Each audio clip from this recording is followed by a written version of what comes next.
Hello, I'm Nathan Judo. I'm here with Wolves reporter Mr. Joe Edwards. Joe, we have a win, we have a victory, just about a victory, 4-1 penalties after an interesting 90 minutes, I guess. Look, we're through to the next round, that's the most important thing. You could still technically say that Wolves didn't draw. get... It was a draw. It was a draw. It was a draw, and, yeah, true. You know, 90 minutes is, what you kind of judge wins, draws and losses by, and Wolves didn't get it done in the 90 minutes or the 99 minutes because of the extended period of stoppage time. A bit of a crazy night, to be honest. Two players being stretchered off. Yes. Bruno Jordan, of course, opened the scoring for Wolves. I thought he was pretty good. I thought to be honest. He was bright. Yeah, he's bright. Yeah, energetic off the ball. Always looking to get on it, moved it quickly, didn't dilly-dally on the ball, just moved it nice and got his goal. And it was one that the keeper definitely should have saved. No, it's a stinker. Absolute stinker from the keeper. But if you don't buy a ticket, you won't win the raffle. So the raffle, right? Okay, I was going to go lottery. I thought you were going down the lottery line. The lottery. Okay. That's fine. Well, you predicted the team, so you could predict I did. The lottery numbers. So. Yeah, I did. That's true. Look.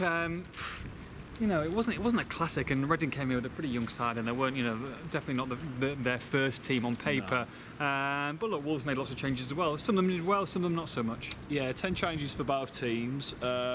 Jesus Vallejo again for Wolves looks shaky. Now, considering this is a man that's coming from Real Madrid, you'd think against Reading second string he'd look pretty assured, pretty accomplished. And again, I thought he was shaky. Max Kilman now on the other side, pretty assured for us. I thought. Pretty clean display. Pretty clean. Kept it simple. Held off his man, made his tackles, kept possession quite tidy. No complaints with that. I thought Bennett looks okay in the sweeper role as well. Neves a bit quiet again. You'd think he'd have a bit more of an influence in a game like this, considering the quality he's got. But again, dropping deep and not really having much of an effect. Gibbs White started well, but then just took way too much time on the ball and then got taken off. Just end product, isn't it, really, with him? But it's a similar script that we're seeing, I think, with Gibbs White. There's a pattern to his performances, and he'll tend to play well when the pressure's off, and he's got the time to play. But when he's getting closed down, he struggles. He does struggle, and it's something that he's got to brush up on. It obviously, he's still very young. He's 19.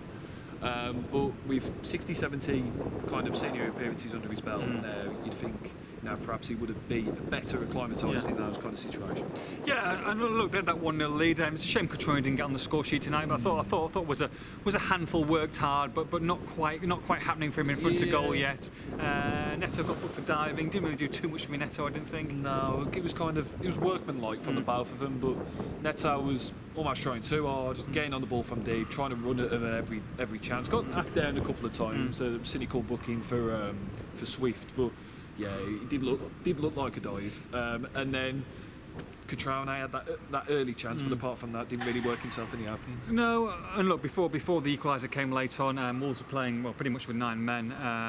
But the big negative of the night was Shabani and the injury that he had. Doesn't look good, does it? There was nobody around him, and not by the corner flag, and you could hear the shriek from all corners of the stadium. He's pulled up. Looks like his knee. Just actually saw him leaving the ground on crutches. Bit of a kind of a knee brace on as well. The saving grace, you could say, is that he's not been rushed into an ambulance and carted off to hospital. So that's a positive, I guess. But Nuno said afterwards, didn't he, that it looks bad. Looks bad. Let's hope it's we think it's his knee. Let's hope it's medial ligament damage and not an ACL or something like that, because it's horrible, isn't it, for someone who's trying to make an impression and obviously doing okay, in the 23s and coming on tonight. Great opportunity, and it's just such a frustrating. It was cruel because getting rained on, by the way. Yeah, Jordan at least got his goal and made the most of his 42 minutes on the pitch, you'd say. For me, arguably the player of the night. But then Shabani didn't even get a kick. I don't think he even made a pass. He ran after a few loose balls and then running after one, then he pulls up. Yeah, so big it's shame. a real shame for the kid. But Luke Kundle as well came on for his senior debut. Terry Taylor. Taylor Perry. Taylor Perry, sorry. Terry Taylor. But yeah, some senior debuts tonight. That's a positive to take out of it. it's kind of, I don't know, mixed emotions. Mixed emotions, but look, if it was a bit passive tonight, it's definitely not going to be in the next round because they've got Villa away. It's a funny one, isn't it? Because it's in the middle of a hectic schedule for Wolves. You can see them probably, even though the fans, I'm sure, will want to go full strength. I'm pretty sure that Nuno will probably go, a similar kind of a setup tonight, albeit being a derby, but that might not please the fans too much. Yeah. Can you see that kind of script happening? Or? Yeah. I mean, you're looking at that month. It is absolutely jam-packed, isn't it?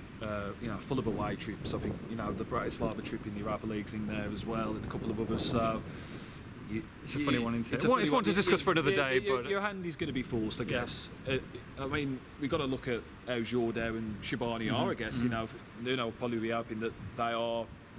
Well, he'd be hoping anyway that they're not long-term injuries, but hopefully they can play some part against Villa. But we'll wait and see. Yeah, look, Doc played tonight. You've got to think that probably with the team that he's picked there, that Traore is probably a good bet to play in that right wing back on Saturday against Watford. I think the main decision will probably come at centre back. Obviously, Bolly and Cody in. Did a quick poll on Twitter during the game, of which Bennett won overwhelmingly, whether it would be him, Saiss, who returns after suspension tonight, or Vallejo. Where do you think Nuno will go? I actually think he'll probably play Saiss, but Bennett would be my choice. That's the same for me. I think it should be Bennett, but I think it probably will be Saiss. Saiss at the moment, he just seems good for a booking every time he plays, and obviously got 2 at the weekend against Palace. But we discussed it the other day, didn't we? That I'd go with the 11 that we've been so used to seeing against Watford.